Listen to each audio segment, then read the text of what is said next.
अच्छी तरह से इस चुनाव को लड़ो, ये आप लोगों के प्रतिष्ठा की बात है। ये बुढ़ाना सीट ऐतिहासिक सीट है। ये लोगों की परीक्षा की घड़ी। गठबंधन से अलग कोई भी जाए, उसे किसी तरह मनाओ, इस गठबंधन को सफल बनाओ। जय हिंद, जय भारत। ये बयान है किसान नेता राकेश टिकैत के भाई और भारतीय किसान यूनियन के राष्ट्रीय अध्यक्ष नरेश टिकैत का, जिसमें वो इस चुनाव में सपा आरएलडी गठबंधन को सपोर्ट करने के लिए अपने लोगों से कह रहे थे, ताकि बीजेपी को राकेश टिकैत के गढ़ से एक भी वोट ना मिले। और इसके लिए बाकायदा टिकैत साहब ने अपने गांव सिसौली में लोगों से अपील भी की थी। और भाई राकेश टिकैत ने कहा था कि बीजेपी को इस चुनाव में एक भी वोट नसीब नहीं होगा। लेकिन टिकैत बंधुओं के एड़ी से लेकर चोटी तक का जोर लगाने के बाद भी बीजेपी उम्मीदवार ने राकेश टिकैत के गढ़ में सेंध लगा दी और दिखा दिया कि अभी भी राकेश टिकैत के गढ़ में लोग बीजेपी को कितना पसंद करते हैं। जरा सोचिए कि जिस किसान यूनियन ने पूरे 1 साल तक दिल्ली की सड़कों पर आंदोलन किया, उस यूनियन के नेता अपना गढ़ बचाने के लिए किस तरह से जिरह कर रहे थे। एक तरफ तो इस तरह की बयानबाजियां हो रही थी और दूसरी तरफ यह कहा जा रहा था कि राकेश टिकैत के गढ़ से बीजेपी को कोई भी वोट नहीं देगा।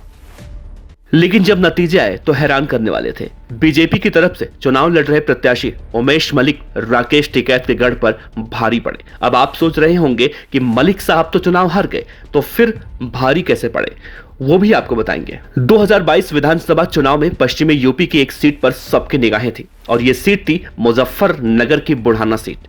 और वो इसलिए क्योंकि इस सीट को भारतीय किसान यूनियन के प्रवक्ता और किसान नेता राकेश टिकैत का गढ़ कहा जाता है। टिकैत का गांव सिसौली भी इसी सीट में पड़ता है। इस सीट से बीजेपी के उम्मीदवार थे उमेश मलिक और सपा रालोद के राजपाल बलियान।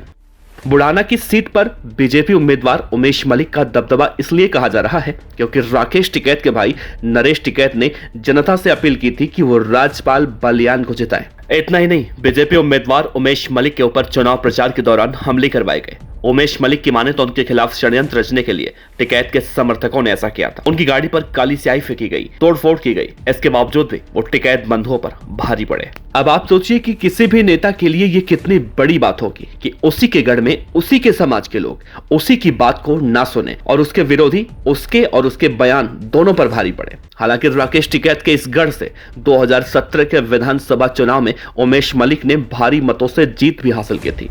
लेकिन साल भर चले दिल्ली के बॉर्डर पर किसान आंदोलन ने राकेश टिकैत को किसानों का मसीहा बना दिया और मुजफ्फरनगर और पश्चिमी उत्तर प्रदेश के कई सीटों पर राकेश टिकैत का काफी प्रभाव भी रहा। और चुनाव में यही वजह रही कि 2017 में भारी मतों से जीतने वाले उमेश मलिक 2022 में गठबंधन के प्रत्याशी के सामने हार गए।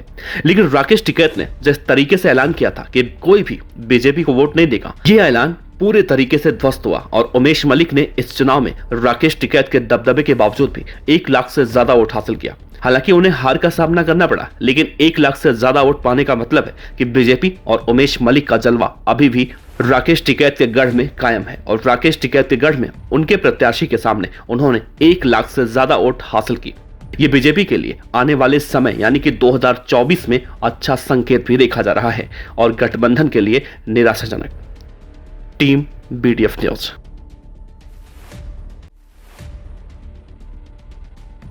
खबर अच्छी लगी हो तो लाइक कीजिए, सब्सक्राइब कीजिए, साथ ही बेल आइकन का बटन दबाइए बीडीएफ न्यूज की खबरें सबसे पहले देखने के लिए।